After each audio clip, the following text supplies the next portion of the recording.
पकड़ लो ये तो इंडिया का बात है ठीक কি না বলেন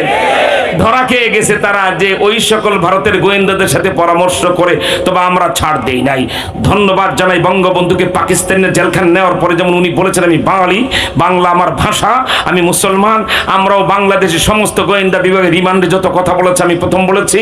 আমাদের অধীনে চাকরি করতে হবে এটা মাথায় রেখে সবকিছু করবে এবং সেটা 100 বছর 10 বছর দেরি হবে না অচিরেই আমরাই সরকার গড়ব যা বলবো বাংলাদেশে তাই হবে আমরা একটার উপরে জুলুম যত জুলুম হোক কেউ কাউকে 10টা হত্যা করেছে কোনো মানুষকে তাকে হত্যা করতে দেব না বিচারের আওতায় দিয়ে দেবো ঠিক কি না বলে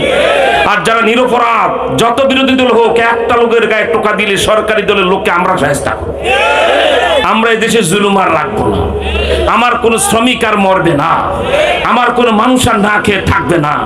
কোন মা বোনের রাস্তায় ধর্ষিত হবে না এমন শাসনের নাম হলো উমরি শাসন